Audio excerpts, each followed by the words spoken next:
Bueno, ingeniero, yo creo que ya podemos iniciar. Buenas tardes a todos los participantes. Le damos la bienvenida a este segundo bloque de conversatorio del ingeniero Nicolás Galíndez.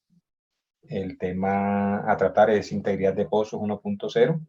Le doy la bienvenida al ingeniero. Bueno, le recuerdo a los participantes que están hoy y estuvieron ayer, se les expidió un certificado de asistencia de esta capacitación. Bienvenido, ingeniero Nicolás.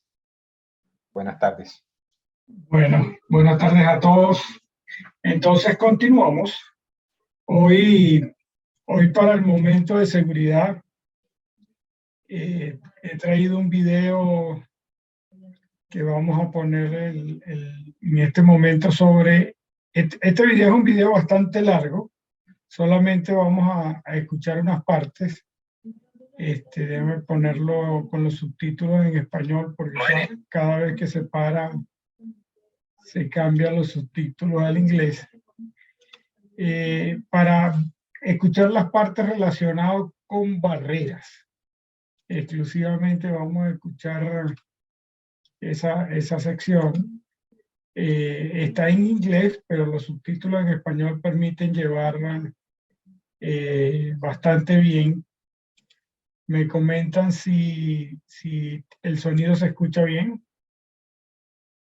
My name is Mark Bly. I'm the Group Head of Safety and Operations at BP, and I led...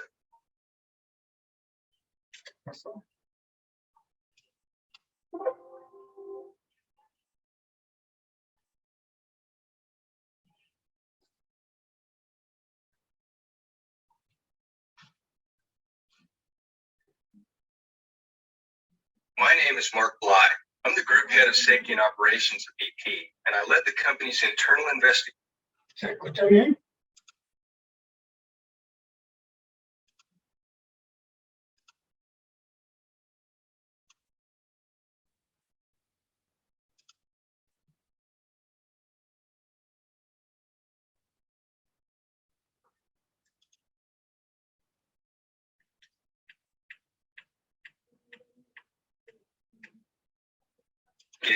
Into the events surrounding the tragic accident aboard the Deepwater Horizon on April 20th, 2010. As you may know, the Deepwater Horizon drilling vessel was stationed in the Gulf of Mexico on the Macondo well. The rig crew was in the process of finishing work on a deepwater exploratory well when a series of events culminated in a blowout of the well, explosions and fire on the rig, the tragic loss of 11 lives, a number of serious injuries, and one of the largest oil spills ever seen. This video summarizes the findings and analysis of this investigation team. As I review these, it's important to keep in mind the goals of the investigation. Our team was assembled immediately after April 20th in order to identify the critical factors underlying the accident. Our mandate was to determine what happened so that BP could take whatever steps necessary to prevent a similar accident from ever happening again. Our purpose was not to apportion blame or liability, but rather to learn, recommend areas for improvement, and share our lessons with others. While I believe that we had sufficient evidence to reach the findings summarized here, our work was limited by a lack of direct access to some witnesses and to certain physical evidence. I will be presenting our findings factually, but it is important to note that our purpose was not to create a record that would serve as the definitive or final word on what happened. The investigation team consisted of more than 50 internal and external engineering specialists with expertise in various aspects of deepwater drilling and exploration. We worked over a 4-month period examining all available evidence. This visual portrayal of our key findings is best viewed in the context of the report, which describes more fully the basis for findings. The findings were based on witness accounts, analysis or modeling, as well as engineering drawings, real-time data from the Deepwater Horizon, physical evidence, and testimony gathered from governmental inquiries. The team's report was delivered to the board and BP's top management. They are sharing it publicly in order to keep the public informed, to assist with the government's various investigations, and to ensure that BP and the industry can learn from the accident and take appropriate actions going forward. To determine what led to the tragedy, It's important to first understand the events that occurred aboard the Deepwater Horizon leading up to the accident. This short animation depicts the best understanding the team was able to reach about the chronology of key events as we understand them today. This is an animated reconstruction of the tragic accident aboard the Deepwater Horizon on April 20th, 2010. Specifically, this narrative has been developed to illustrate what we determined were the key events related to the accident. The animation contained in this narrative is representative and for illustrative purposes only, and has not been drawn to scale. The Deepwater Horizon was a dynamically positioned drilling vessel whose construction was finished in 2001. It was designed to drill in water depths up to 10,000 feet. The vessel arrived on the Macondo location on January 31st, 2010, to finish the exploratory well that had been started earlier by its sister vessel. The riser and the BOP were installed successfully. 4 casing strings were installed over a 2.5-month period. Our narrative begins on April 9th, 2010. The final hole section of the well was drilled to a total depth of 18,360 feet. The long string production casing was installed. During the afternoon of April 19th, the cement job started. Cement is used as a barrier to seal the wellbore from the reservoir sand. Nitrified foam cement was pumped into the annulus and non-foam cement was pumped into the shoe track. At this point, the pump pressure was bled off and it appeared that the check valves in the float collar were holding. It's now the morning of April 20th. The wellhead seal assembly was installed and tested. A positive pressure test, which is the first integrity test of the well, was conducted by closing the blind shear rams and applying 2,700 psi of pressure. The test confirmed integrity of the blind shear rams, the seal assembly, casing, and top wiper plug. The shoe track, which also plays a key role in isolating hydrocarbons, is not tested because of the presence of the top wiper plug. It's now early afternoon. The drill pipe was run to 8,367 feet in preparation for the negative test, which was the second test of the well's integrity. The test's purpose was to place the well in a controlled, underbalanced state to test all mechanical barriers. It was conducted by displacing some of the mud in the well with a spacer, followed by seawater. Bueno, este es digamos, uno de los puntos importantes en este evento. O sea, luego que ellos cementan el revestidor con cemento nitrogenado, prueban el revestidor, entonces van a desplazar el lodo que tenían en el pozo, lo van a desplazar por agua para poner posterior a eso un tapón de cemento para suspender el pozo y mudarse a otro pozo, y posteriormente sería completado este pozo. Entonces ya cuando la hidrostática inicial, que era una hidrostática que era capaz de soportar la presión del yacimiento, porque el lodo fue con el lodo que fue perforado esa sección, ahora al cambiar por agua de mar, íbamos a crear una situación de desbalance, la cual ellos esperaban que no ocurriese porque, por supuesto, el pozo estaba cementado, el chute track tenía cemento, o sea, nadie esperaba en ese momento que pudiese haber un influjo que viniese por el chute track. The upper annular preventer was closed. An attempt to bleed the system down to 0 psi was made, but fluid in the riser was leaking past the annular preventer. It's now 17:08. The hydraulic closing pressure for the annular preventer was increased to 1,900 psi in order to create a A las 5 de la tarde ellos tenían el pozo cerrado con el BOP, o sea, todo estaba funcionando bien. tighter seal against the drill pipe. The riser was filled with an estimated 50 barrels of mud to replace the volume that had leaked past the annular. At 17:27, the drill pipe valve was opened and the pressure reduced to 0 by bleeding off 15 to 23 barrels of seawater. It's now 17:35. The well site leader advised the... Ya ahora empieza a entrar el fluido del pozo hacia dentro del revestidor de producción a través del chute-track. Entonces ahora nos vamos a mover rápidamente hacia el análisis de lo que ellos piensan que pasó. Por supuesto, este es el análisis de BP.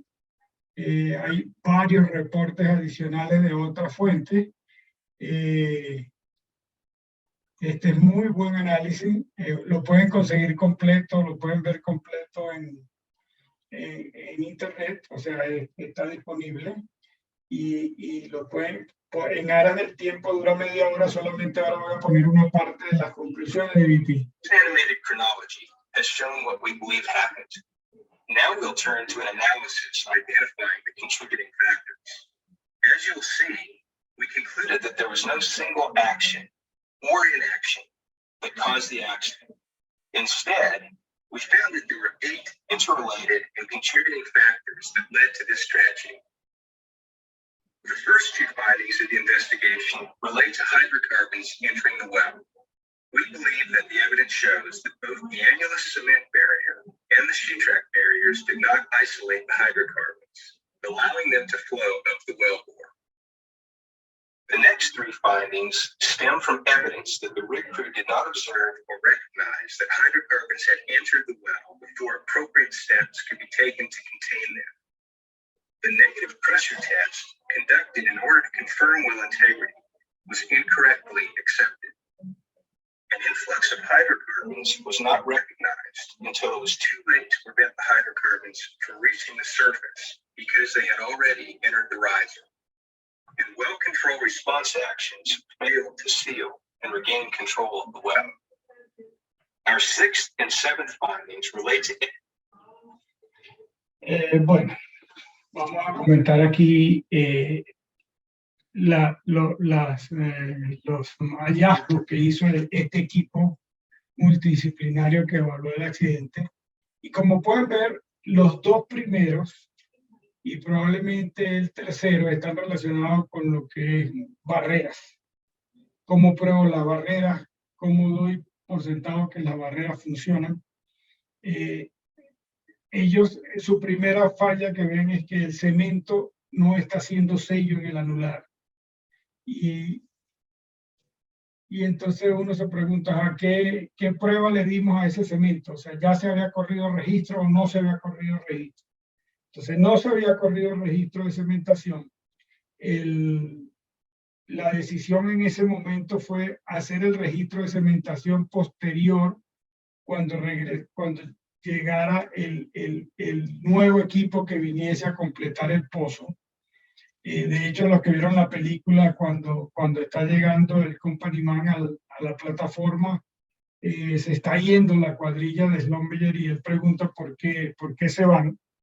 Hay que haber entendido un poco el problema para ver la importancia del retiro de la cuadrilla de Schlumberger en ese momento. Entonces, el cemento no fue evaluado. Luego se cambia la hidrostática del fluido de perforación por agua, asumiendo que la barrera de cemento y la barrera chute-track está instalada. Y ahí viene una discusión que se ha hecho mucho después del evento, que es si el chute-track es una barrera o no. Posteriormente vamos a discutir un poco de eso, de si el chute-track es barrera, es considerado una barrera o no durante las operaciones.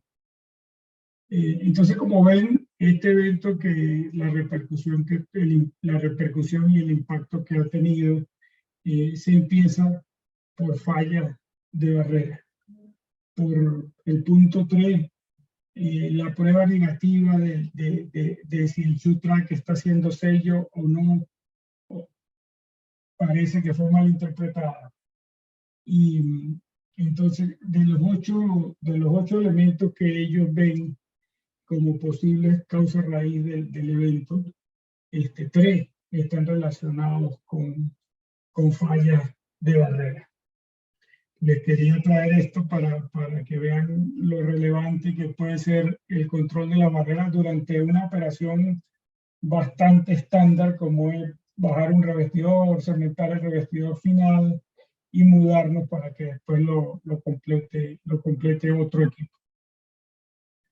Dicho esto, vamos a continuar.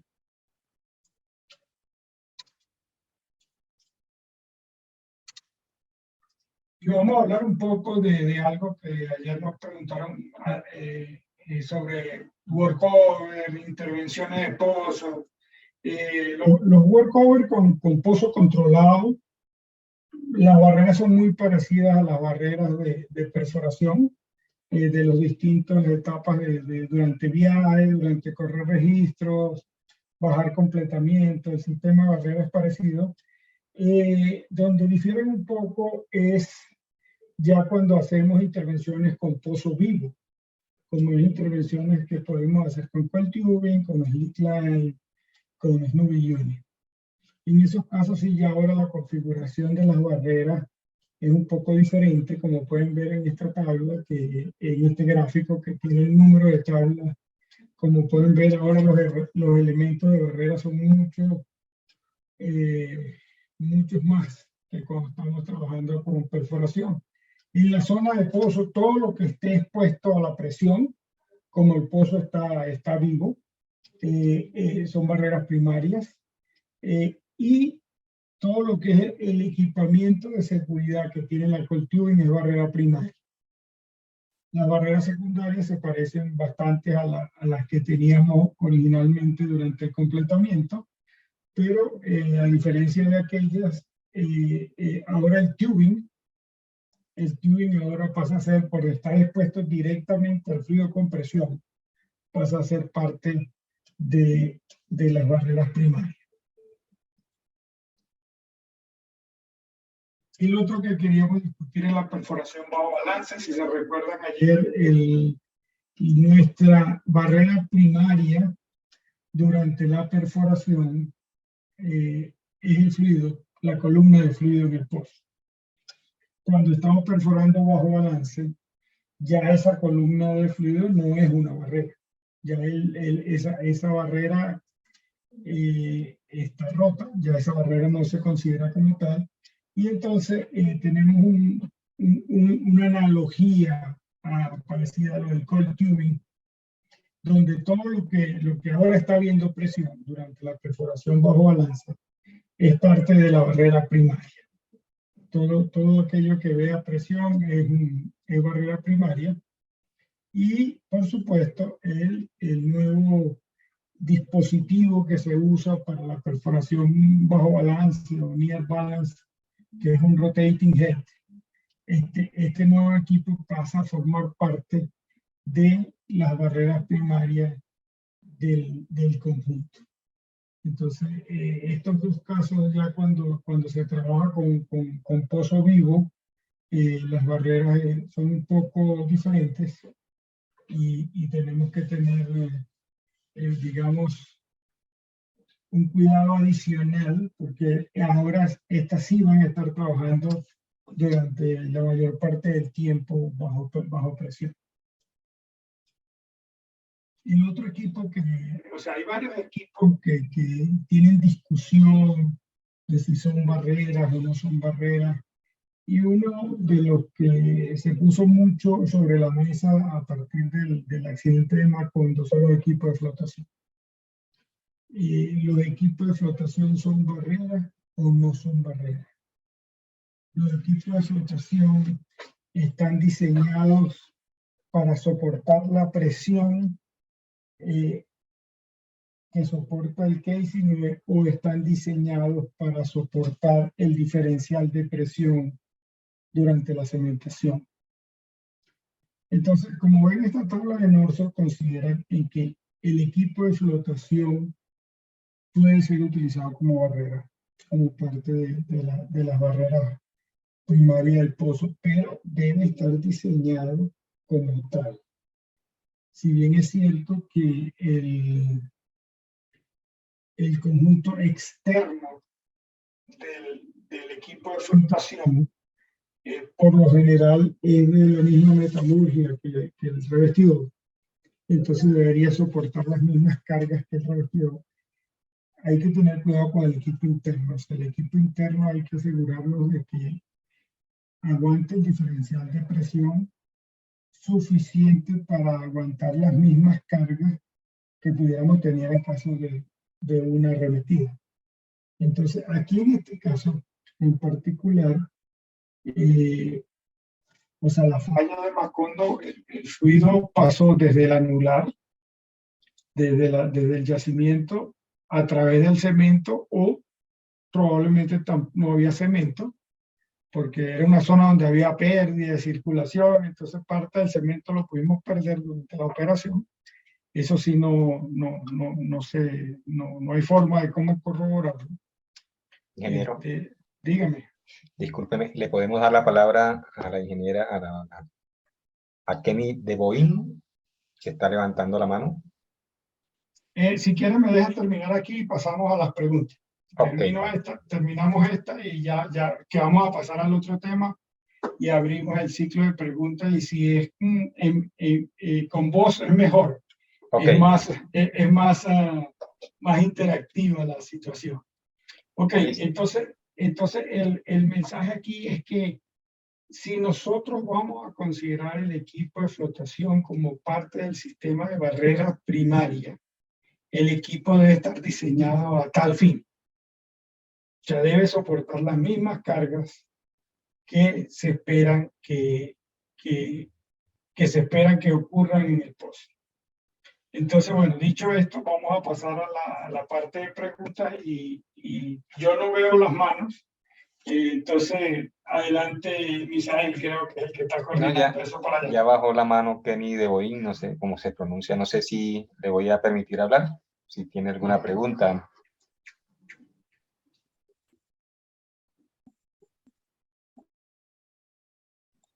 Sigue Kenny, si tienes alguna pregunta, por favor.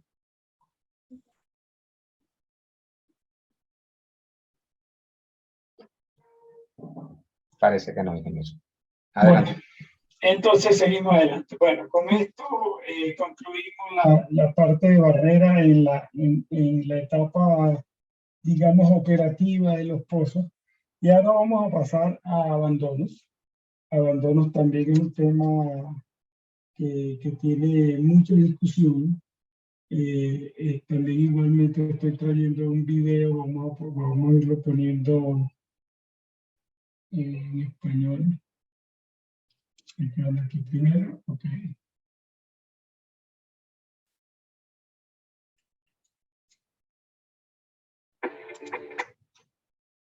Ver acá, borramos acá.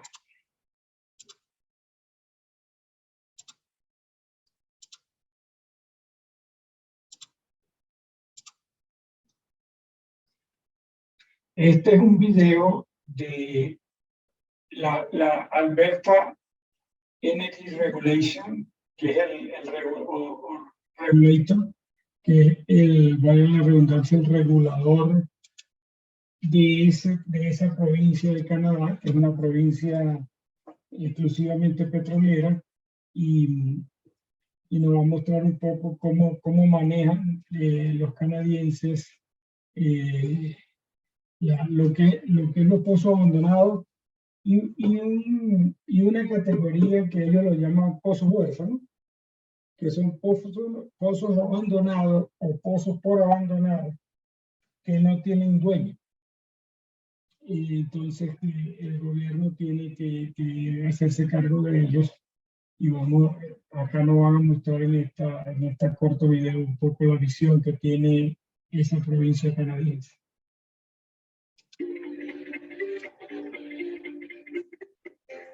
Producing Alberta's energy resources comes with the responsibility of returning the land to its natural state once the coal, oil, gas, and bitumen has been removed. Energy development has been occurring in Alberta for over 100 years, and for nearly that long, aging infrastructure has been a reality in this province. In Alberta, when wells are no longer needed for producing oil and gas, companies abandon the wells. This doesn't mean that the company has walked away from the well. Instead, it means they have plugged the well down whole and left it in a long-term state which is safe and secure. The well is typically cut 1 to 2 meters below ground so that it is no longer visible from surface. Typical abandoned wells may no longer be visible from surface. Anyone can find the location of these wells using the AER's Abandoned Well Viewer available on our website. Companies are responsible for returning the land to its natural state, comparable to what it was before the well was drilled. Until a well has been properly abandoned and the site has been reclaimed, the land cannot be reused. For example, a farmer cannot grow crops, and a city cannot develop into that area.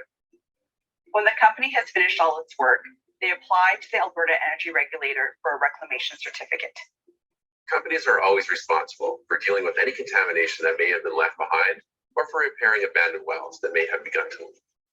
But sometimes the companies who own the well go out of business.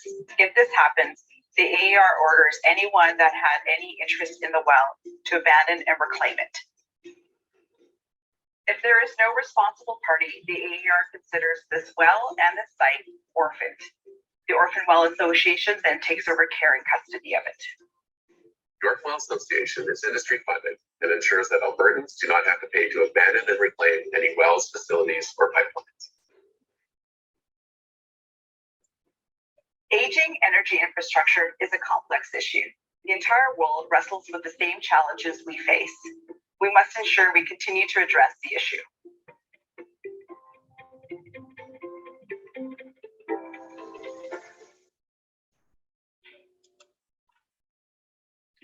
Bueno, vamos a ver qué pasa aquí en la lámina.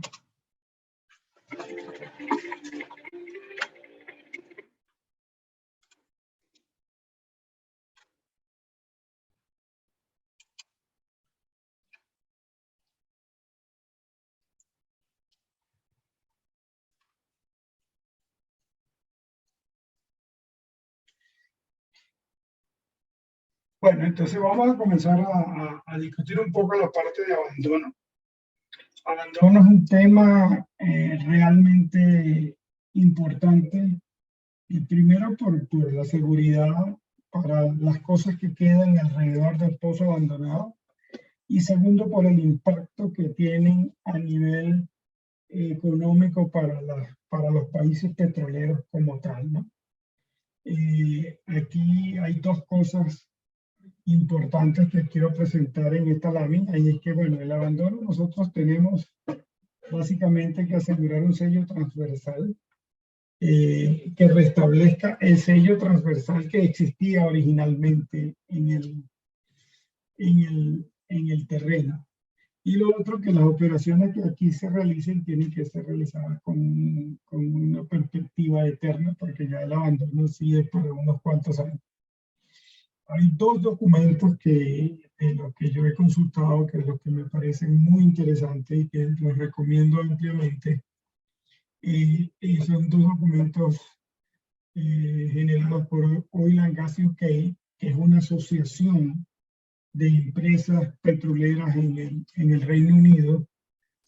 Como ven, su eslogan es la voz de la industria costa afuera. Uno es sobre abandono de pozos per se, y el otro es qué deberíamos hacer para calificar materiales para abandono. Como ustedes saben, el cemento es el material que hemos utilizado históricamente para abandono, pero cada vez hay más opciones. Hay más opciones. De esto vamos a hablar en un rato. Las nuevas opciones no están tan popularizadas, pero cada vez se empiezan a probar nuevas tecnologías. Y déjenme pasar a la siguiente lámina. Esto es algo que sale del regulador del Reino Unido. Y entonces, si ustedes pueden ver acá, el abandono de los pozos representa casi la mitad de lo que cuesta el decomisionar una plataforma en Costa Afuera. Y se esperan que cuando ellos cierren sus actividades de las plataformas que tienen actualmente, se hayan gastado 23 billones de libras esterlinas en abandonos de pozos. O sea, el impacto es importante, tanto para los operadores como para el gobierno, porque en algunas partes los abandonos tienen una repercusión también con el gobierno, por impuestos o por dinero que se ha ido acumulando. O sea, ahí depende del manejo contable de cada país, pero en la mayoría de los casos los gastos de abandono impactan a todo el mundo. Entonces los números son impresionantes, 23 billones de libras es un número realmente importante. Y es por eso que el regulador británico tiene una campaña de tratar de unificar esfuerzos con los operadores, con los generadores de tecnología, que están promoviendo mucho lo que son desarrollo de nuevas tecnologías para hacer abandono de pozos, por el impacto que tiene el abandono per se de los pozos. Una cuenca con muchos años, como es la cuenca del Mar del Norte del sector británico, donde hay muchas plataformas que están siendo abandonadas y decomisionadas. De hecho, probablemente una de las más emblemáticas que ha sido decomisionada es la de Brent, que es la que, o sea, todo el mundo escucha, cuando se escuchan los precios del petróleo, hay dos referencias internacionales, una de ellas es el Brent, esa plataforma ya fue decomisionada. Y la otra referencia es un crudo norteamericano. Entonces, como ustedes ven, el abandono tiene un impacto de seguridad y ambiente importante y un impacto en costos también relevante. Entonces, ¿quién ha sido el producto histórico que hemos usado para abandonar los pozos? El cemento. ¿Y por qué el cemento básicamente tiene esas propiedades de que se pueda lograr hacer sellos transversales y obtener una cosa que dure muchos años? ¿Sabe cuáles son las principales características que tiene el cemento para cumplir esta propiedad? Primero, el cemento tiene muy baja permeabilidad. No es que digamos que tiene permeabilidad cero, o sea, no es totalmente impermeable, tiene una permeabilidad muy baja. Un buen cemento se estima que debe estar alrededor de los 10 microdarcies, mientras que una roca sello, o sea, una lutita, pudiera estar entre 10 a la menos 3 y 1 microdarcy. Todavía el cemento tiene un poquito más de permeabilidad que una roca sello. Y la otra propiedad que tiene el cemento es que permite hacer sello con interfaces tan variables como es la roca por un lado y el revestidor por el otro. O sea, permite hacer sello tanto en tubería como en roca. El otro aspecto relevante para que sea considerado un material capaz de abandonar pozo con perspectiva eterna es la integridad por largo tiempo. O sea, tienen que ser productos que te permitan largos, pero realmente largos tiempos manteniendo sus propiedades.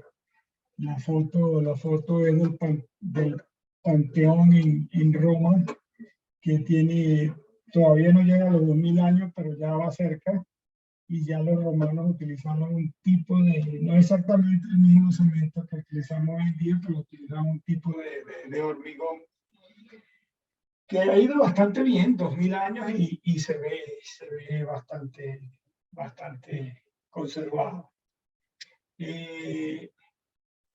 Debe ser un producto que sea resistente a los fluidos que se producen. O sea, como ustedes saben, tenemos distintos tipos de fluidos que depositan distintas cosas. Tenemos materiales corrosivos como CO2, H2S, cloruros.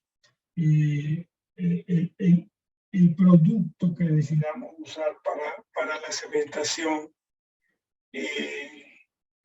tiene que ser un producto que cumpla estas propiedades y otras, pero estas, digamos, son lo más importante, que tenga baja permeabilidad, que pueda proveer sello, que dure con perspectiva eterna, aunque el término eterno es un poco etéreo, y que sea resistente a los fluidos que se producen. Productos que puedan competir con el cemento, hay varios, pero hay un par que quisiera resaltar aquí, que son los que han ido más avanzados y con los cuales ya hay experiencia en campo y que cada vez son más utilizados, sobre todo en aquellas aplicaciones donde es difícil ubicar el cemento, y probablemente el más popular entre las nuevas generaciones de productos para abandono son las resinas. Las resinas, que lo comentábamos un poco ayer, han demostrado que tienen buena resistencia a la compresión, buena resistencia a la temperatura, se pueden manipular el tiempo, digamos, de fraguado. El tiempo de fraguado no tienen sólidos, que es una ventaja sobre los cementos, y en muchas partes se utilizan en casos donde es difícil conseguir un aislamiento con cemento, pero ya también se están empezando, entre las tecnologías que se están evaluando, se están tratando de desarrollar resinas que tengan principalmente un costo más competitivo, donde sea más fácil competir con el cemento. Y entre las tecnologías que se están aplicando, se están trabajando hoy en día para abandono, esta es una de las que va más avanzada.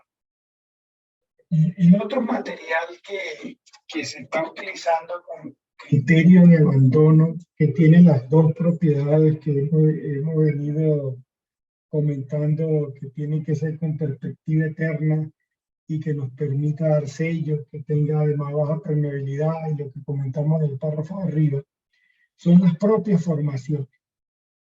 Las propias formaciones que atravesamos, entre ellas las que ya, digamos, en algunas partes son aceptadas como elementos que pueden dar sello hidráulico para abandono de pozo. O sea, las lutitas son las más populares, que ya se están viendo que son capaces de generar sello hidráulico. De hecho, en algunas partes las lutitas han sido capaces hasta de colapsar revestidores, o sea que realmente el impacto que ellas tienen sobre sellar ese anular está ampliamente probado en muchas partes. Adicionalmente, ellas pueden rellenar un espacio bastante irregular que muchas veces al cemento le cuesta, por el mismo hecho de que el cemento le cuesta mucho entrar a los washout. El cemento, por los procedimientos que tenemos de circulación, el hueco tiene que estar bastante bien en calibre para que quede bien. En cambio, las lotitas es más, se acomodan mejor a esos anulares. Igualmente las arcillas, que son las predecesoras de las lotitas. También, ingeniero, dígame. qué pena, por favor corregir que no se está viendo su video. La cámara como que se le rodó. Gracias. Ya, déjame quitarlo y volverlo a poner porque...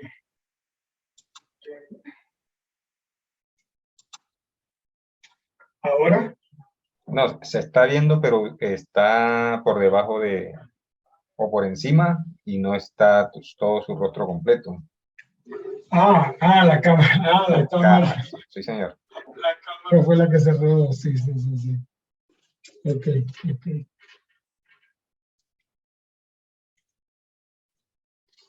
Okay, Por ahí está bien, ingeniero. sí, perfecto. Entonces, las lutitas y las arcillas ya han mostrado que eso es factible, es el fenómeno que en inglés se llama creeping, y que en el pasado, cuando evaluábamos registros de cementación y de repente veíamos un buen sello de cemento muy por encima del tope del cemento, o sea, siempre nos sorprendía de cómo llegó el cemento allá. En aquel momento no lo entendíamos muy bien. Hoy en día ya sabemos que las lutitas pueden dar un buen sello, y de paso, o sea, responden muy similar en los registros a los registros de cementación, como si fueran cemento. Y el otro producto que también puede tener esa propiedad de creeping es la sal. Hay formaciones salinas que también fluyen, por utilizar un término que se usa con este tipo de materiales, pueden fluir hacia esos espacios anulares y cubrir el espacio anular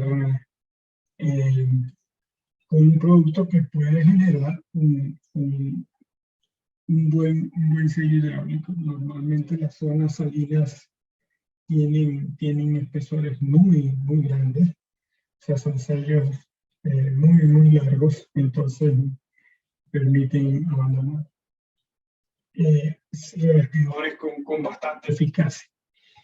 En cuanto a productos para abandono, la industria actualmente está muy activa, se están trabajando mucho, o sea, en estas tecnologías.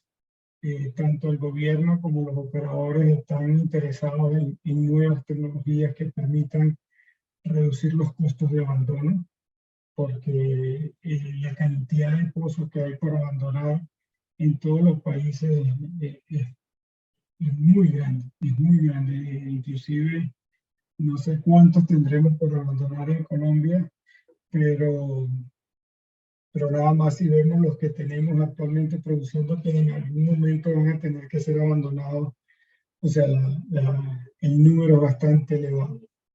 Entonces, aquí no tenemos todavía la última palabra, están saliendo cosas nuevas. Mientras tanto, seguimos utilizando básicamente cemento, en algunos casos especiales resina, sellos naturales todavía no he escuchado ninguna experiencia local que esté usando sellos naturales, pero me imagino que saldrán áreas donde esto podrá ocurrir.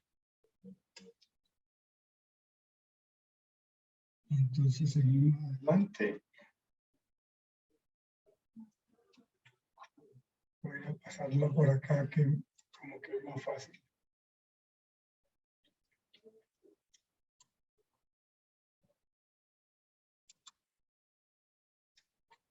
Una de las cosas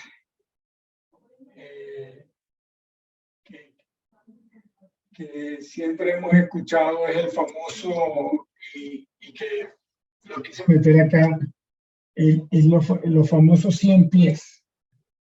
O sea, 100 pies de un buen cemento, que de dónde sale ese número. Ese número que es muy interesante porque, o sea, es un número redondo. La gente que usa el sistema internacional usa 30 metros, y que, o sea, se considera que específicamente para un tapón de abandono, 100 pies de buen cemento debe garantizar un buen sello. Voy a quitar acá esta cámara para verla. Y ese 100 pies viene de que si tenemos un tapón de 100 pies con 10 microdarcy, que dijimos que era la densidad del cemento, de un buen cemento,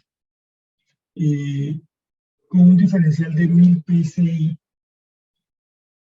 permite migrar un pie cúbico de gas en un año.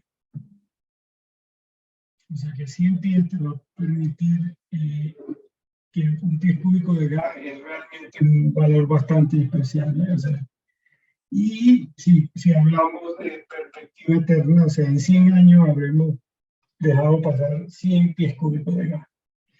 Ahora, si esos 100 pies no es el fluido que está por debajo, ni el 1000 PSI, el diferencial de presión, realmente el sello que generan estos 10 pies de cemento es bastante bueno. En cualquiera de los tres casos, pero cuando es líquido es bastante impermeable. Entonces de ahí viene el número de 100 pies. Uno de estos documentos que les comenté de la asociación de los ingleses hace el ejemplo y está el ejemplo numérico, lo pueden ver, pueden hacer, los que quieran hacer algunos números, lo pueden hacer cambiando la viscosidad del gas con la viscosidad del agua, a ver cuánto deja pasar el agua. Entonces, un tapón de 100 pies de buen cemento debería garantizar un aislamiento por un largo periodo. Entonces nos vamos ahora a ver un poco lo que nos dice NORSOC en cuanto a abandonos.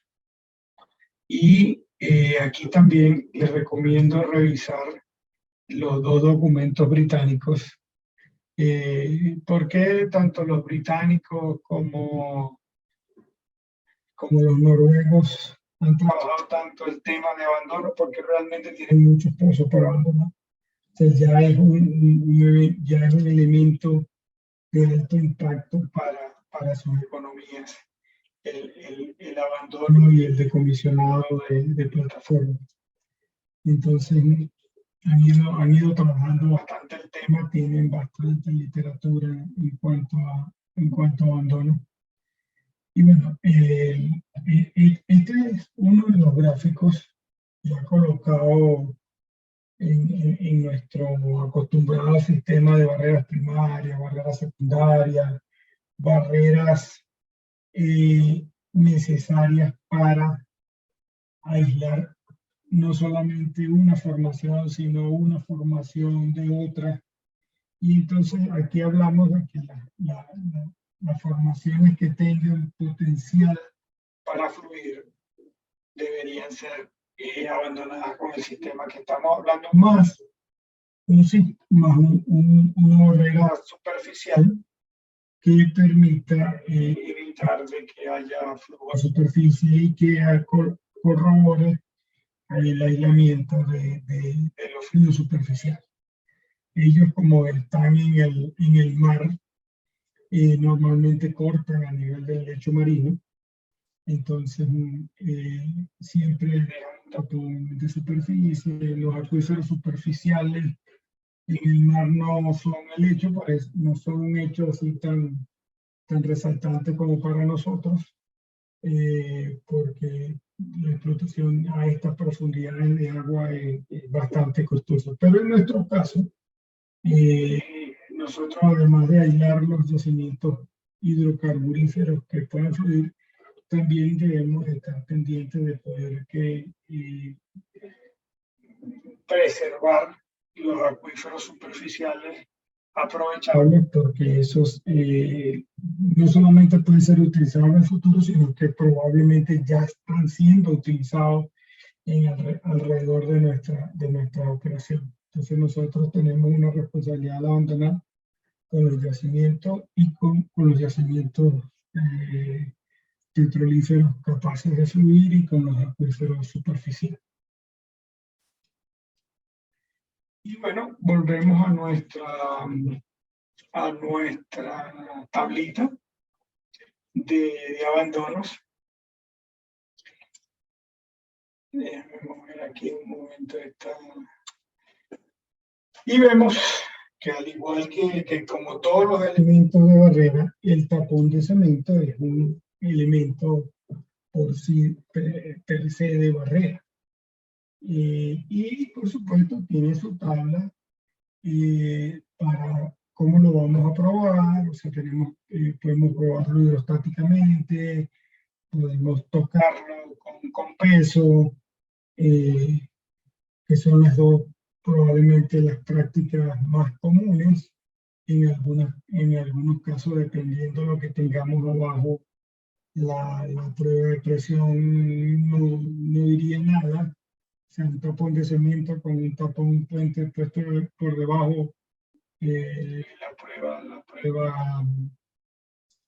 prueba del tapón de cemento no nos daría ninguna información concluyente. Entonces debemos, o sea, ver muy bien cómo vamos a hacer la verificación de los tapones. En cuanto al monitoreo para abandono permanente, no se recomienda nada de monitoreo, excepto, o sea, dar una visión en cuanto a la parte superficial. En el caso de que sean tapones de suspensión temporal, ahí sí sería conveniente hacer un monitoreo con cierta regularidad para ver cómo han estado los pozos. De hecho, el plan de Macondo era suspender con un tapón de cemento. Ese era el plan, iba a cambiar por fluido. Ahí siempre hubo la discusión de por qué no se puso el tapón de cemento primero y se cambió por fluido después. Y se hizo de la manera esta de cambiar por fluido primero y después colocar el tapón. Y básicamente fue porque ellos pensaban que el pozo en esa condición cementada, el pozo estaba seguro. Su prueba negativa de backflow después de la cementación también les dijo que todo estaba bien. Entonces basado en eso, hubo un cambio del plan de cambiar por fluido y llevarse el lodo sintético y después proceder a colocar el tapón de suspensión. Entonces, como pueden ver, la verificación incluye prueba de presión, incluye tocar el tapón con peso. Son las dos operaciones más comunes para una prueba de un tapón de abandono. El de superficie, como alguien preguntaba ayer, la forma que tenemos que podemos chequear que está ahí es que llegue a superficie, que lo podamos ver físicamente en superficie, que el control de la mezcla haya sido hecha de acuerdo al plan y que podamos haber puesto un elemento de sostén por debajo de este tapón. Lo de los tapones, a veces, si no le ponemos un elemento de sostén que puede ser un tapón metálico, puede ser un tapón de goma, puede ser una píldora viscosa. Los fluidos viscosos han funcionado bastante bien como soporte de estos tapones. Entonces, el abandono tenemos que evaluar bien nuestro sistema de barrera, que los intervalos que vamos a abandonar y los acuíferos superficiales aprovechables que debamos proteger. Dicho esto, el siguiente punto que nos queda, al igual que en los casos de diseño, es la documentación. O sea, es realmente importante tener que documentar todas las acciones que tomemos durante los abandonos, porque ahora sí la acción va a ser para un largo periodo de tiempo. Ahora sí estamos hablando de que esta acción final que estamos haciendo es para perspectiva eterna. Entonces la documentación es importante. Es importante que dejemos bien documentado todas las cosas que hicimos. Nosotros A veces hablamos de que, bueno, colocar 2 tapones, a veces hay que colocar más de 2. A veces el tapón no es fácil colocarlo en el anular. O sea, los anulares, dentro de la tubería por lo general es fácil, excepto en zonas donde haya pérdida de circulación. Los anulares a veces pueden dar más sorpresa. Entonces es conveniente dejar todo documentado. Esta es una foto de alguien que lo usa para mostrar 2 barreras con la simbología que hemos estado usando del azul para la barrera primaria y el rojo para la barrera secundaria. Dicho esto, con esto concluyo la parte de abandonos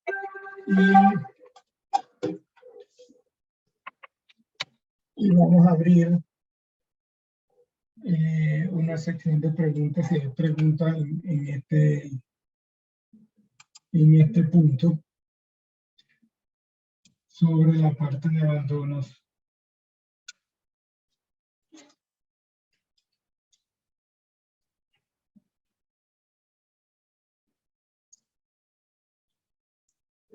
A ver si aquí hay algo.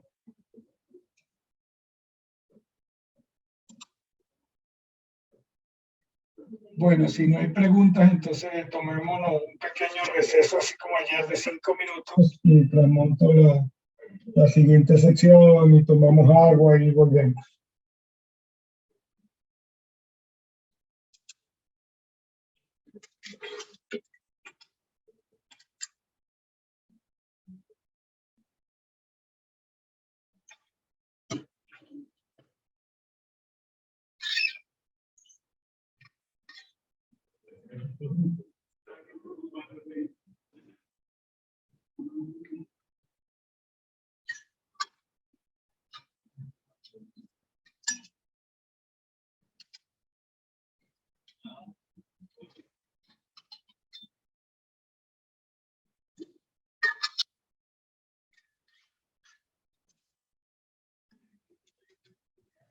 Ingeniero Gerardo, Nicolás.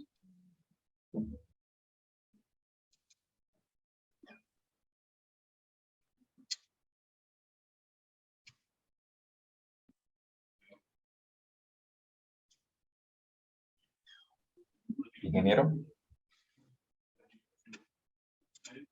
¿Me escucha? Aló, ingeniero Nicolás.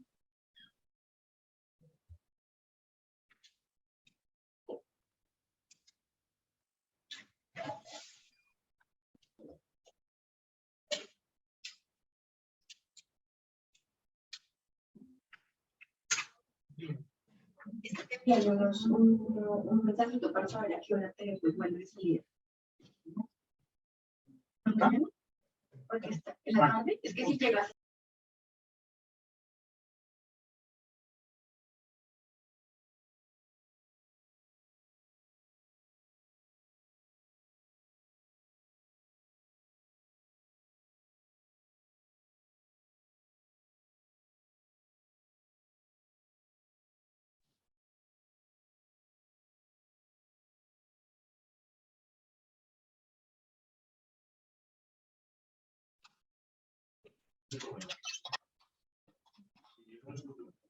¿Me escucha, ingeniero?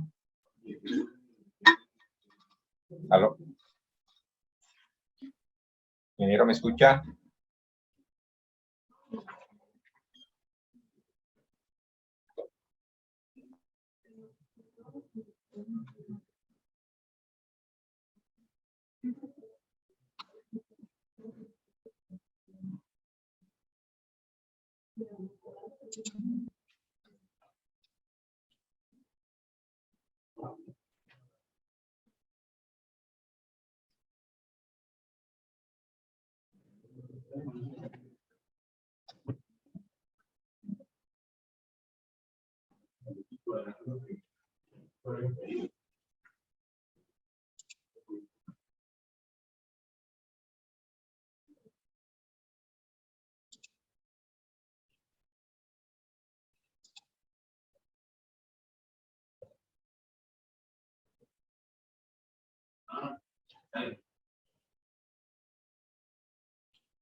Bueno, entonces continuamos. Creo que veo que aquí hay como una pregunta. Ah, no, sí, estamos en receso. Ah, creo que, o sea, esa era la mano de José Antonio, ¿o querías hacer alguna pregunta, José Antonio? Sí, profesor, tengo una pregunta. Ajá. Tú comentabas hace un momento que para el cemento 100 pies, pero en el caso de la resina, ¿hay alguna norma, algún estándar que diga cuántos pies se deben tener en cuenta o se deben tener en cuenta para el momento de una base de diseño, un diseño del abandono del pozo con resina? Porque pues, también hay que tener en cuenta pues, la contaminación, por ejemplo, del cemento cuando se va a balancear, ya sea con lodo o con cualquier otro fluido, él tiene un porcentaje de contaminación. Pero bueno, los 100 pies, debe ser 100 pies de cemento, pues supongo que también se le debe incluir la contaminación adicional. Pero con respecto a la resina, ¿qué parámetros de diseño hay para este fluido no diferente al cemento? Gracias. O sea, una buena pregunta, José Antonio, y te digo dos cosas. Una, claro, cuando estamos hablando de 100 pies de cemento, es 100 pies de cemento, bueno.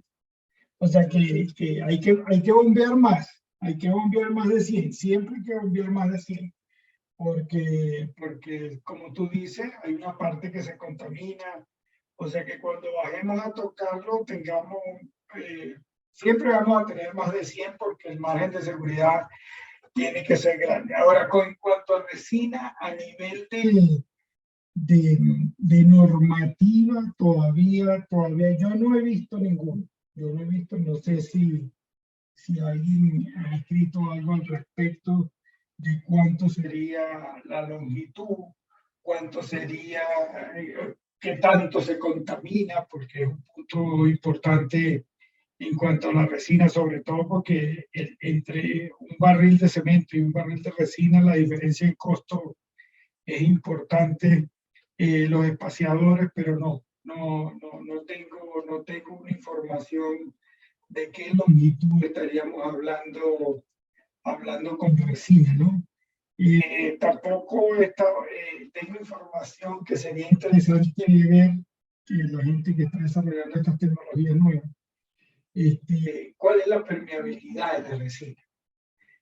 Tengo la percepción, pero es una percepción personal, de que la permeabilidad debe ser más baja que la permeabilidad del cemento, pero no he visto trabajos todavía que muestren eso, y regulaciones o normas tampoco en ese sentido. Pero ya que lo pregunta, es un tema interesante para que lo investiguemos, a ver. Todas esas nuevas tecnologías hay que irle dando seguimiento para ver cómo se van desarrollando, porque la actividad que se nos viene a la industria en general, a nivel de abandono a los países con historia petrolera antigua, como Colombia, Venezuela, Argentina. Argentina tiene un número de pozos impresionante. Va a ser bastante importante. Bueno, seguimos. Entonces, si no hay más preguntas, no veo más preguntas en el chat. Entonces, seguimos con el siguiente tema, que es el último tema que vamos a hablar en estos 2 días, que es algo sobre expresiones anulares, que está muy relacionado con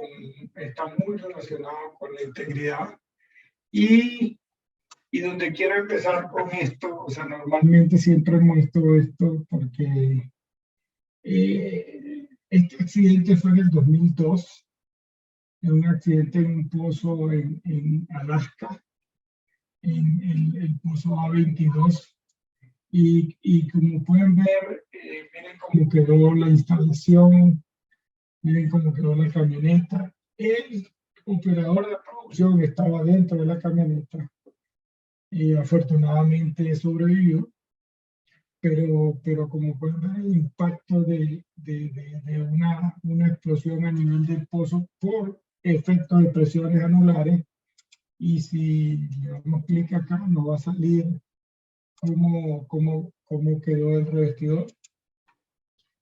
Luego de que la empresa operadora dueña del pozo hizo la investigación, retiró una parte del revestidor de superficie, pudo detectar que fue una explosión a nivel de 13,3/8.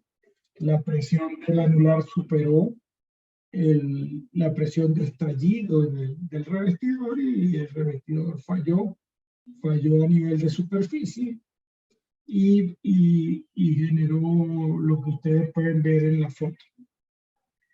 Este era un pozo nuevo,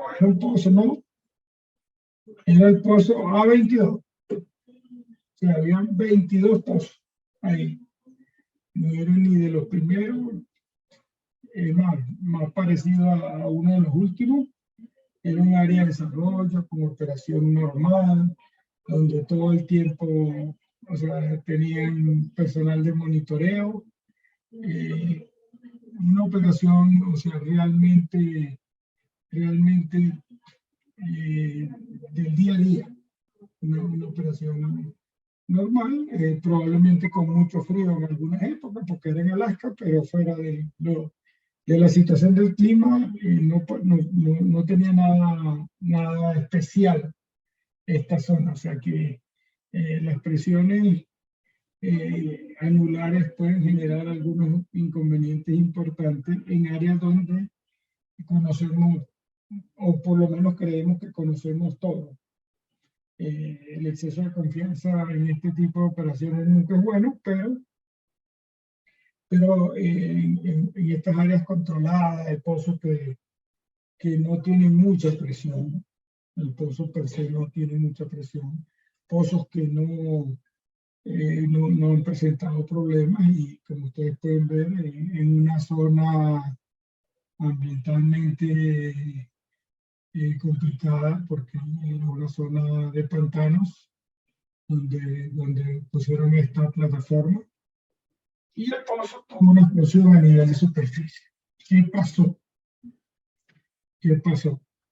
Este era un pozo que tenía un revestidor de 9,5/8, que lo voy a mostrar acá. Este es el revestidor de 9,5/8.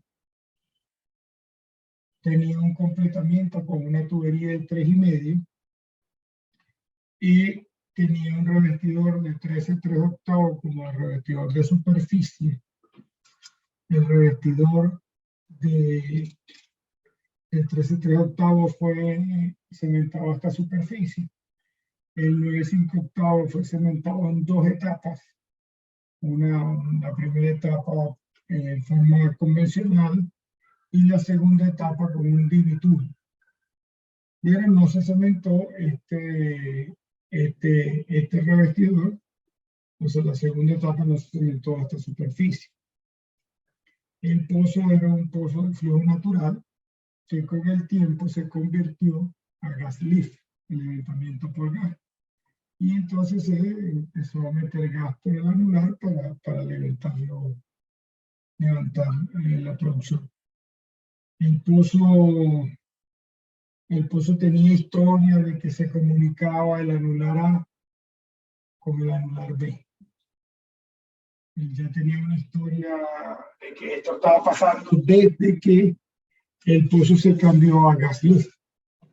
Cuando el pozo se cambió a gas lift, entonces empezó a tener una historia. Durante la producción, los pozos, el anular B, que es el que estamos hablando, que fue el que hizo que el revestidor de 13,3/8 explotara o estallara, y mantenía presiones elevadas. Y aquí, durante una operación de arranque del pozo, hubo un calentamiento del fluido que estaba en este anular. El fluido pasó presión hacia este anular, y la presión de este anular hizo que el 13/3 estallara y que se generara lo que vimos allá arriba. Entonces, la investigación concluyó que hubo una ruptura del casing de 13/3 por un incremento de presión hasta 7.700 PSI por expansión de los fluidos atrapados en este anular. Estamos hablando que el yacimiento, ahí no lo menciono, el yacimiento tenía menos que esa presión. O sea, la presión que se generó aquí fue transferida desde el anular A por calentamiento, y esta presión hizo que explotara el casing más débil, que en este caso es el 13/3. Los posibles puntos de comunicación que se manejaron en ese momento fue a través de las conexiones del revestidor, a través del cabezal. O sea, el cabezal tiene puntos por donde puede generar que haya una comunicación de un revestidor a otro, y por supuesto a través de la misma tubería de revestimiento. Entonces, además de que este accidente, que el operador, o sea, ha publicado y que se puede conseguir escritos con los detalles del accidente, trajo varias cosas interesantes, y una es que el revestidor de 13/3 y el revestidor, el de 9/5 era conexión, creo que lo digo en esta lámina, era conexión Butros, y se sospecha que una de las causas de que se dejara pasar presión del A hacia el B es por este tipo de conexión. La conexión Butros, o sea, las conexiones API, como ustedes saben, no tienen un sello metal-metal, o sea, el sello está dado por la grasa. La grasa se puede degradar con el tiempo. ¿Cuánta presión aguantan? Las tablas que presenta API, todas son la presión que aguantan con la grasa en buen estado. La grasa en buen estado, o sea, son conexiones bastante robustas, con temperatura, con tiempo. ¿Cuánto tiempo dura eso en degradarse? No lo podemos decir a ciencia cierta cuánto tiempo dura. Tenemos pozos que tienen muchísimos años con esas conexiones trabajando bien, trabajando hasta qué presión realmente es riesgosa, o sea, utilizar tubería API en pozos de presiones relativamente altas. No hay forma de calcularlo. O sea, hay gente que ha hecho sus propias pruebas, o sea, tienen sus propios procedimientos. Los fabricantes también tienen sus recomendaciones, o sea, hasta qué presión utilizar tubería API. Todo lo que se ha hecho en cuanto a conexiones con los nuevos protocolos de API e ISO para probar pozos de alta presión y alta temperatura, que ya hay unos protocolos para las conexiones que ya no son API, sino conexiones del grupo que se autodenomina Premium, conexiones con sello metal-metal. O sea, lo que aguantan esas conexiones, las envolventes de gomices de esas conexiones, están muy bien ya determinadas. Con las conexiones API todavía no está tan clara la cosa.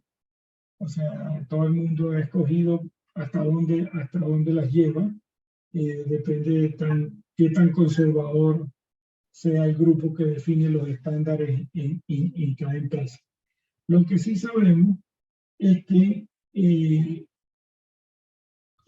la conexión depende del sello, la conexión depende de la grasa, y la grasa puede fallar. O sea, a raíz de este accidente, las conexiones, digamos, Butros como tal, que es digamos, el caballito de batalla para la mayoría de los pozos de baja presión, se empezó a mirar con cuidado por estos pases que podía dejar de un anular a otro.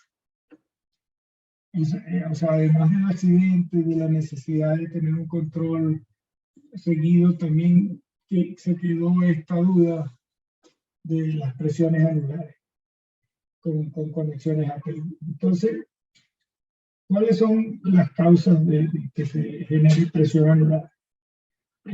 Expansión térmica, que es una causa como en este caso, o sea, cuando los fluidos vienen calientes del pozo, vienen con la temperatura del yacimiento, van perdiendo temperatura a medida que suben, de todas maneras llegan a la parte ya del árbol con una temperatura superior a la temperatura ambiente. Existe un diferencial de temperatura entre este fluido que va subiendo y el fluido que está estático en el anular. Se genera la transmisión de temperatura a través de la tubería de producción y después a través del revestidor, y los fluidos se calientan. Y un fluido en un envase cerrado, como son los anulares que tenemos en nuestra configuración, al calentarse aumentan de presión. Ese es un fenómeno que la gente de producción había visto en el pasado, y sobre todo en tierra era, digamos, fácil de manejar, porque la gente veía aumentar la presión y la desahogaba, la metía para la línea de producción o la desahogaba a otro lado. Y bueno, después le podía aumentar otro poco, la desahogaba, y ya cuando generaba un espacio vacío en el anular se dejaba de tener presión. En muchos casos la presión generada en ese anular podía ser inclusive mayor que la presión del yacimiento. Lo otro relacionado con expansión térmica es que, si bien es cierto que en tierra este fenómeno se observaba y la gente de producción lo había manejado históricamente bastante bien, en los pozos subsea era un poco más complicado.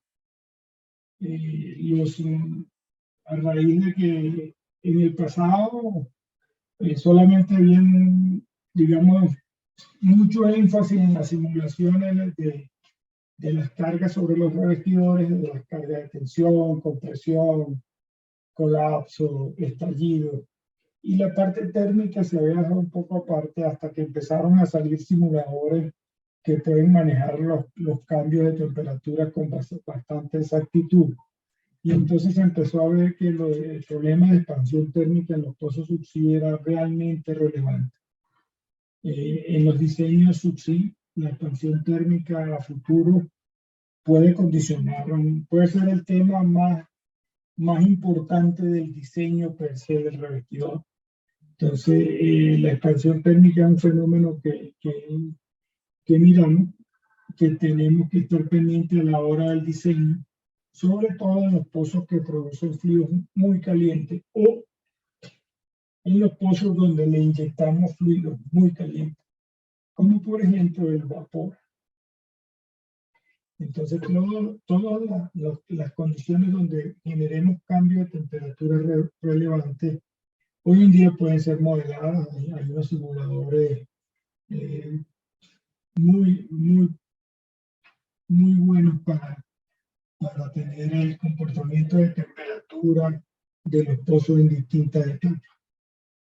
La siguiente causa es que haya algún yacimiento que esté aportando, que se haya corroído el casing, que haya habido una comunicación por parte de la conexión, y haya algo que esté aportando hacia ese anular. Entonces esas son las dos causas principales que pueden generar presiones en los anulares. Y vamos a brincar un poco a la cuarta. La cuarta es que haya una combinación de esas dos. Porque diferenciar entre térmica y una fuente, entre expansión y una fuente, es relativamente fácil. Cuando es una combinación de las dos es un poco más confuso. O sea, llegar a la conclusión que sea una u otra o que estén las dos presentes.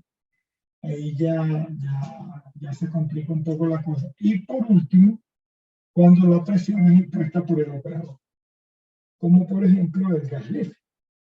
El gas lift que estamos inyectando y por lo general entonces mantenemos presión anular cuando hacemos pruebas de producción, o sea, muchas veces mantenemos presión para mantener válvulas abiertas, esa presión cuando fluye el flujo caliente, entonces ahora hay un cambio de temperatura que puede incrementar la presión, o sea, todos esos casos hay que simular el comportamiento para ver cuáles presiones, porque se generan presiones realmente altas. En algunas partes, el diseño de los revestidores, la carga más importante para el revestidor y para el cabezal es la expansión térmica. Entonces hay que estar muy pendientes de la causa cuando tenemos presiones anulares que sobrepasen los valores permitidos que nosotros aceptamos. Entonces hay que ir al diagnóstico para ver cuál es la causa raíz de esta presión y para determinar el tratamiento que vamos a hacer para corregir la situación. Existen muchos puntos de fuga que permitan pasar fluido de un lado para otro, que permitan pasar temperatura, existen de un lado hacia otro. Si se quieren, los más comunes es que haya una fuga en el casing handle, una fuga en el casing, esa digamos es la más común, que haya una fuga en el casing, que haya una fuga en el cemento. En algunos casos se ve que haya fuga en el packer, o sea que el packer se ve menos que haya fuga en el packer, pero en algunos casos también sospechamos de que puede haber. Entonces, hay muchos patrones de fuga que pueden ser identificados en un comportamiento de un pulso.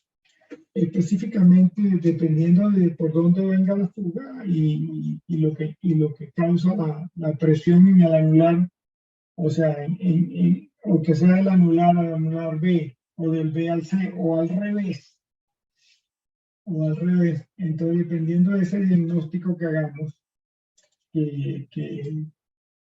por dónde viene la presión, es de ahí donde va a salir el plan que vamos a utilizar para corregir esa situación.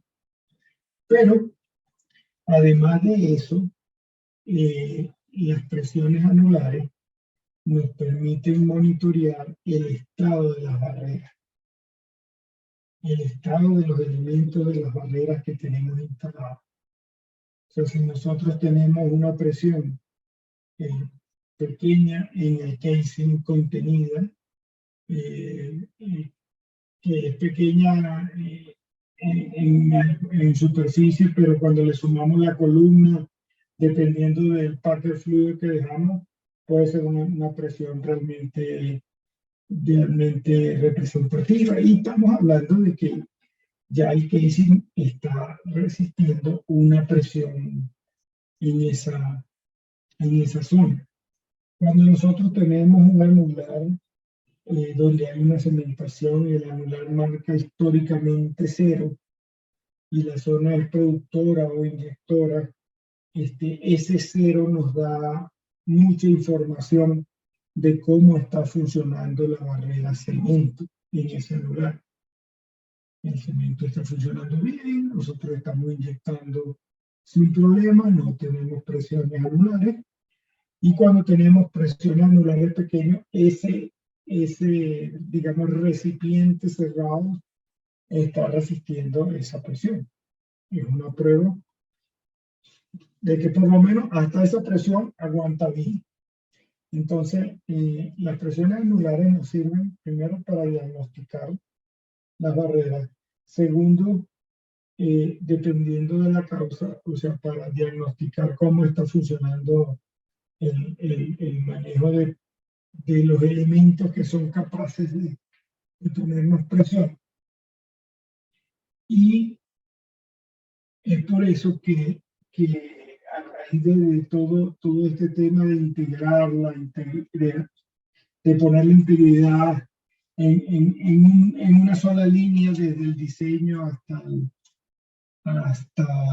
el abandono, se ha decidido incluir lo que es el manejo de presiones anulares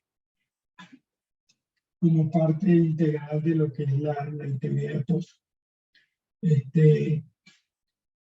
Y aquí viene un documento que lo nombramos al principio, que se llama la API RP 90-2, que salió en el 2016.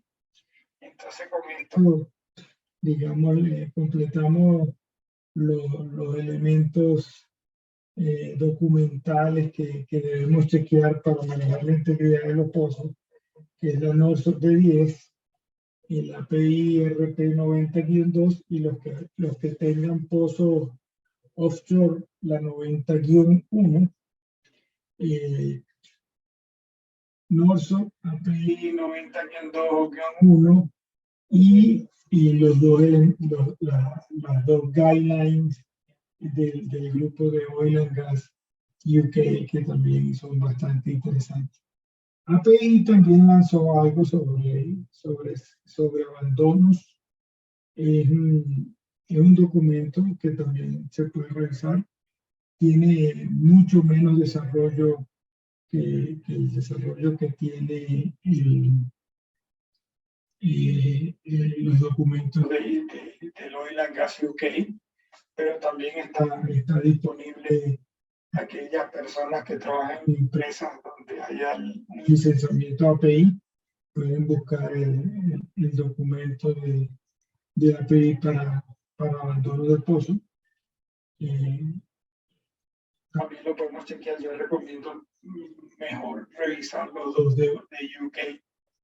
Pero en el de manejo de presiones anulares, sí es bastante recomendado la RP, que es una práctica recomendada.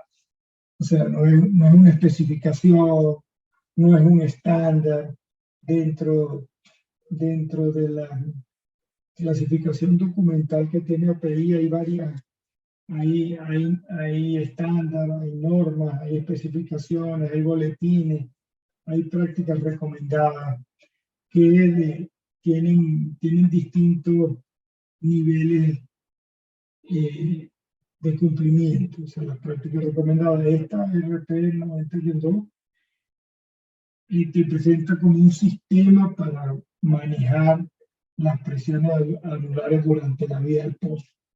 Te define cómo debes calcular los límites operativos, qué monitoreo debes hacer sobre esas presiones, cómo diagnosticar cuál es el causal, cuál es el causal de esa presión, y cómo se deben documentar, o sea, qué tipo de documentación debemos hacer, y por supuesto, dependiendo de la evaluación de riesgo, qué acciones debemos tomar con esas presiones en los anulares.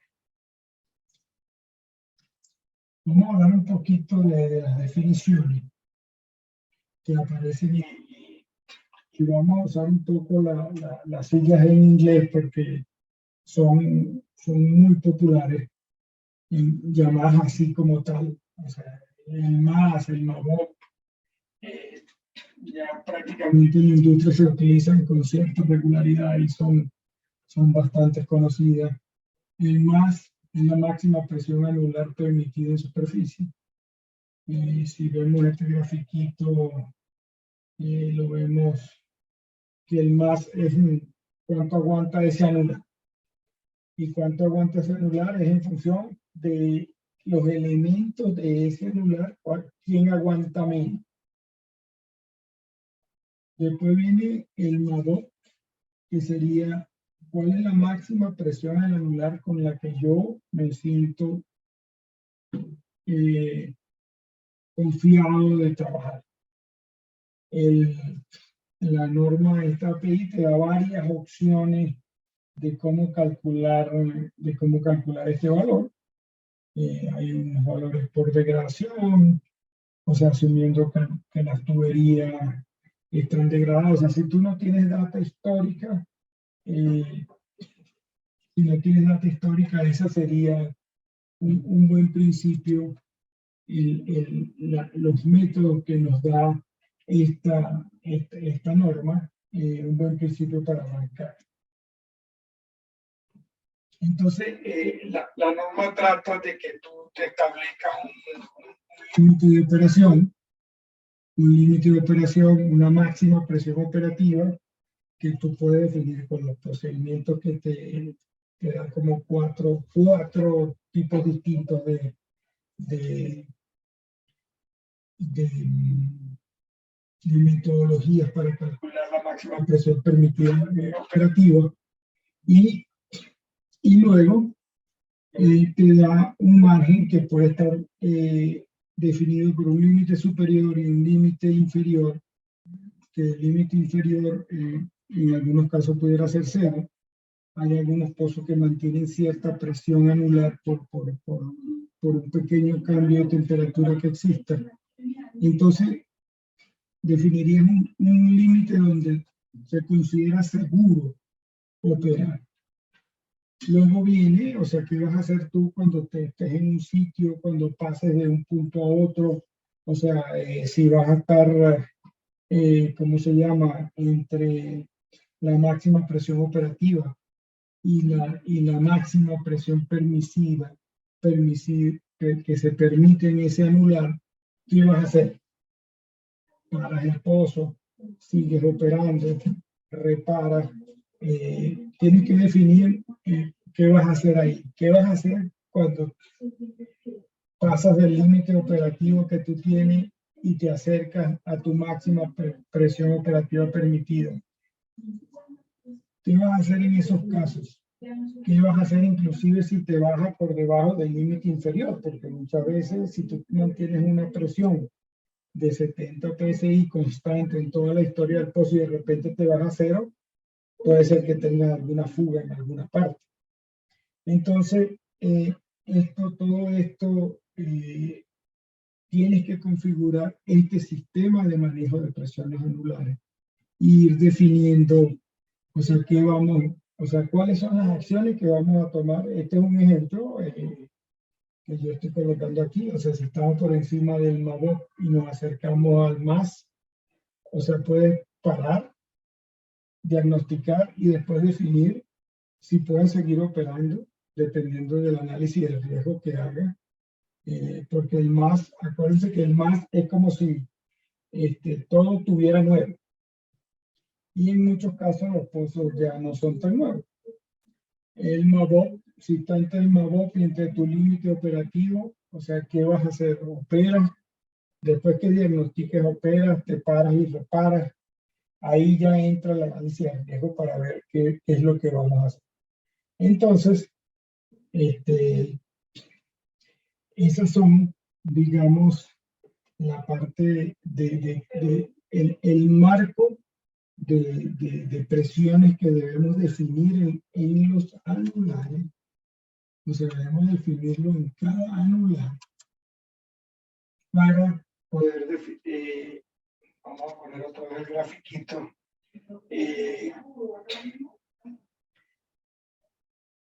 Esta práctica la tenemos que hacer en cada anular. Y debemos establecer un programa de monitoreo de cada anular y ver dónde estamos de acuerdo a nuestros números en cada anular. Y en función de los valores que, si hay un incremento de presión, ¿qué vamos a hacer?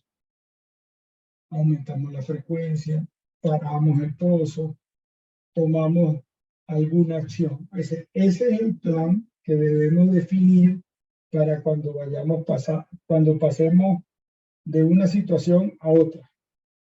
Y esto incluye calcular el MAS y el MABOP, que involucran a todos los elementos que tenemos dentro de ese anular. Dicho esto, bueno, vamos a abrir un espacio para preguntas que hoy han estado muy calladitos. Vamos a ver si hay preguntas.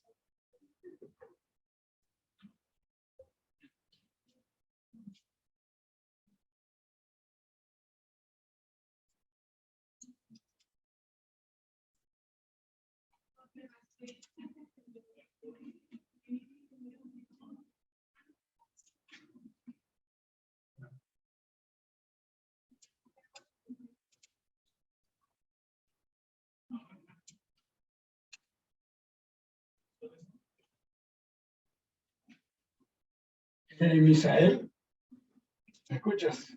Sí, ingeniero, coménteme. Bueno, yo traía material hasta aquí. Yo Sí. esperaba que con las preguntas Ok. cumplir el tiempo, pero creo que te voy a quedar debiendo 1 hora y cuarto, más o menos. No, no se preocupe, ingeniero. Ahí está bien sus tiempos. Pues no hay ninguna pregunta. Sí levantó la mano José Antonio Guerrero. Siga, ingeniero. Sí, profesor. Con respecto a la verificación del elemento barrera del cemento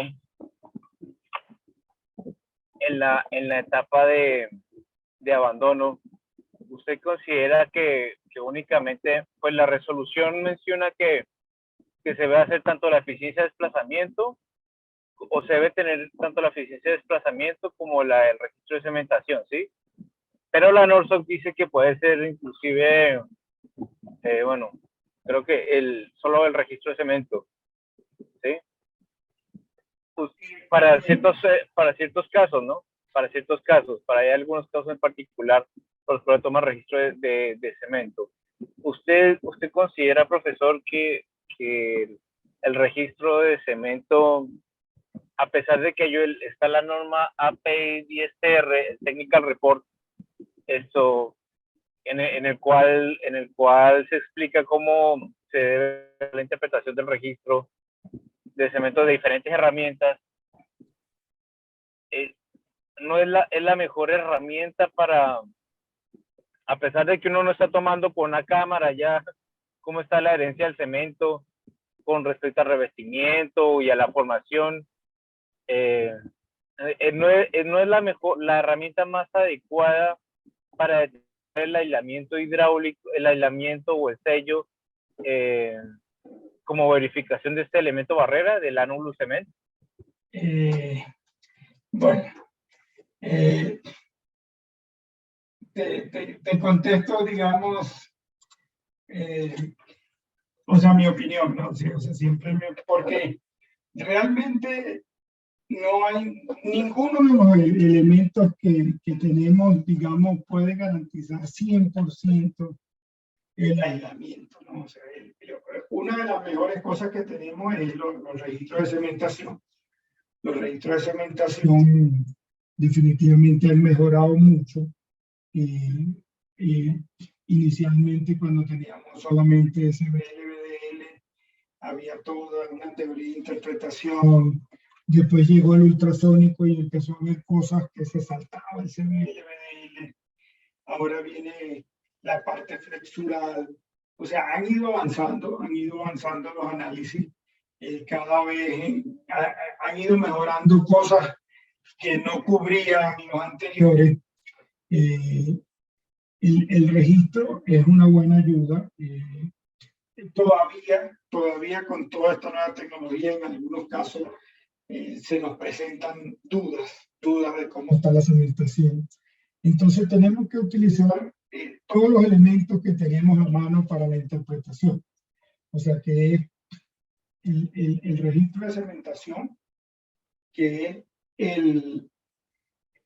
la simulación contra el real, o sea, cómo fue la operación, o sea, el balance de materiales de la cementación, las presiones con que terminamos, Eso comparado contra el tope de cemento y contra lo que nos da el registro. Y por último, el monitoreo de las presiones anulares. O sea, tenemos que utilizar todas las herramientas que tenemos para tener un análisis más detallado. Las pruebas LICOSPES, las pruebas FIT.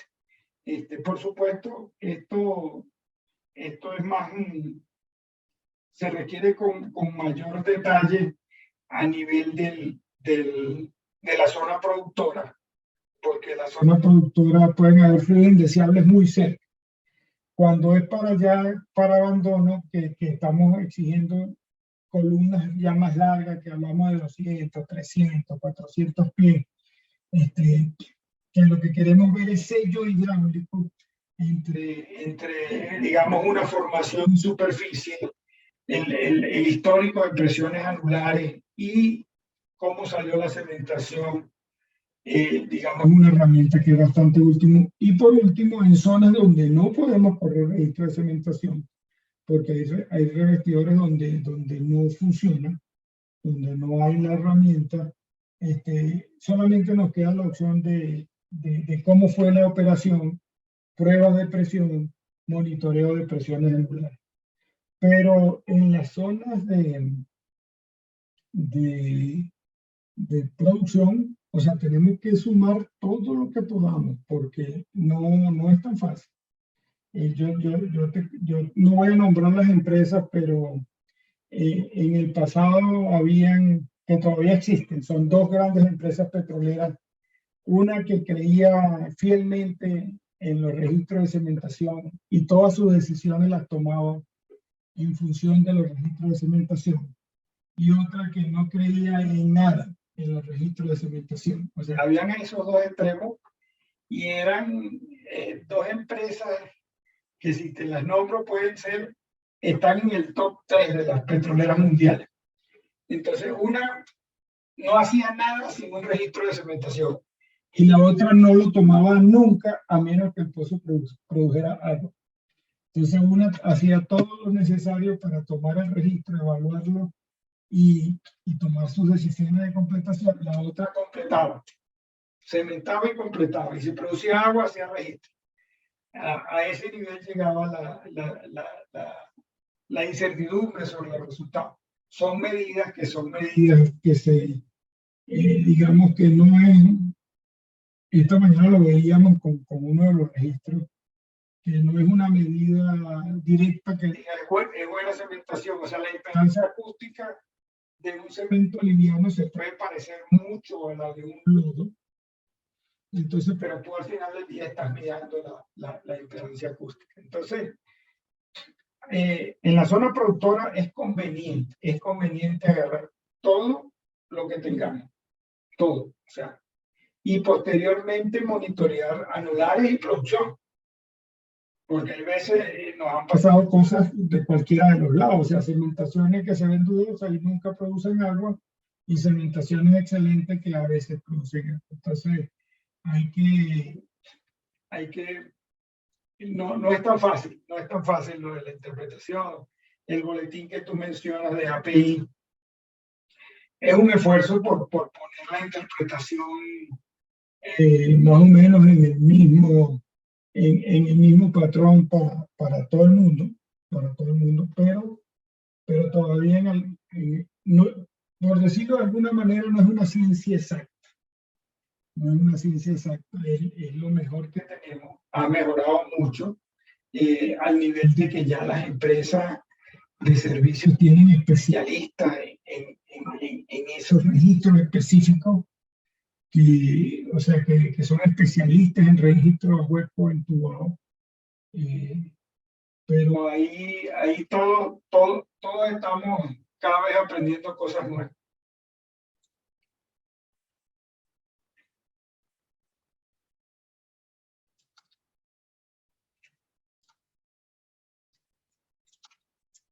Bueno, sí. Creo que hay una pregunta adicional aquí. El ingeniero Darwin Vázquez. Aparte de API, ¿hay alguna otra norma? Por ejemplo, de ICTM. ¿Norma para qué, Darwin? Para la evaluación. Es para las evaluaciones de barrera, aparte de los registros, esto es para verificar el estado de los completamientos. Normalmente para verificar el estado de los completamientos lo que se estima es manejo de presiones anulares y pruebas de presión. Es lo que podemos hacer. Con respecto a la parte inicial de tu pregunta, si existe algo en la ASTM, con respecto a pozos en particular, porque aquí estamos hablando de integridad de subsuelo, porque también se habla de integridad de superficie. Normalmente los que manejamos integridad de subsuelo vamos del árbol hacia abajo y los que manejan integridad de superficie van del árbol hacia las instalaciones de producción. Nosotros normalmente usamos pocas normas directas de ASTM, aunque ASTM en el fondo es la que soporta todo lo que es resistencia de materiales, envases a presión, pero específicamente las que manejamos más en integridad son las 4 que yo he nombrado acá, que es NORSUC D10, API RP90-2, y las dos que no son normas porque son hechas por particulares. Ellos lo llaman guidelines, que es como guías. Hay mucha gente que hace guías más o menos común que hagan guías. Recientemente la Asociación Latinoamericana de Seguridad aquí hizo una de inspección y resección de taladros, que también es una cosa que hacen en algunos lados, que las asociaciones locales preparan sus propias normas. Pero no, de ASTM para integridad de subsuelo no conozco que exista alguna. Normalmente nos referimos más a API, NORSUC y algunas otras regulaciones.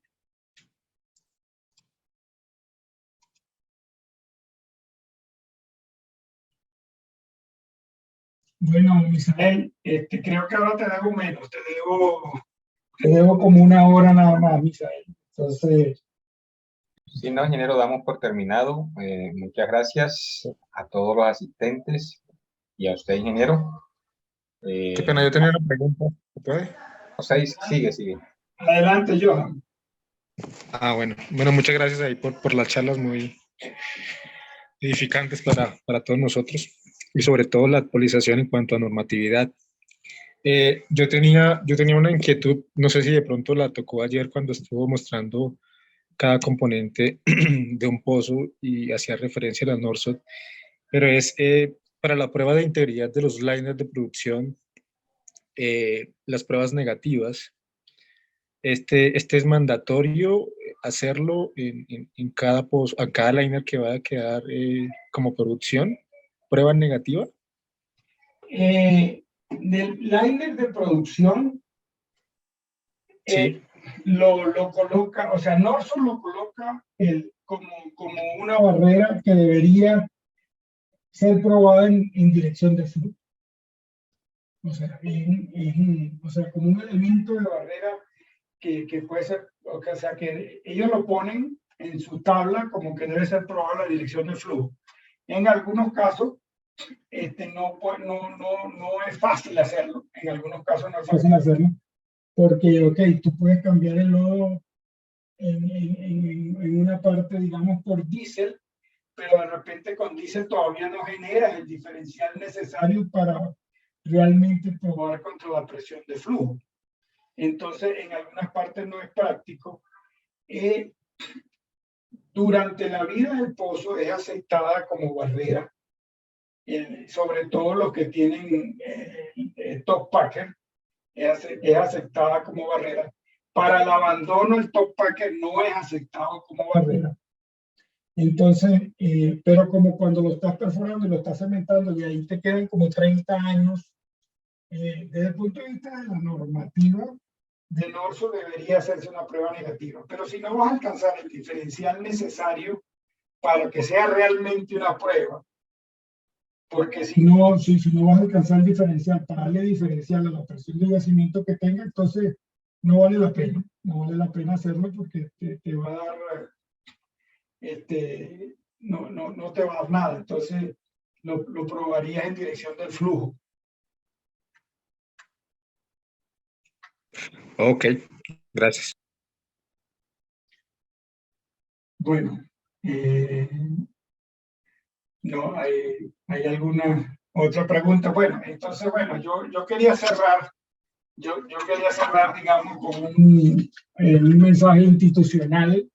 Sabemos que acá todos somos ingenieros de petróleo, bueno, también puede ser algunos que no sean ingenieros de petróleo, pero que estén en la industria de nosotros, y nuestra industria en estos momentos está siendo muy injustamente atacado por todo lo de la transición energética, que todos entendemos que la transición energética debe ocurrir.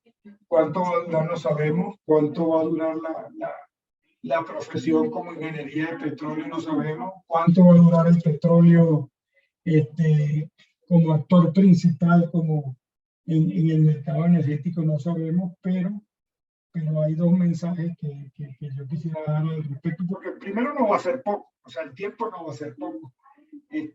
Países como Dinamarca, que es uno de los que está más adelantado en cuanto a la parte de esta transición energética, están hablando de entre el 2030 y el 2050 ser cero carbono.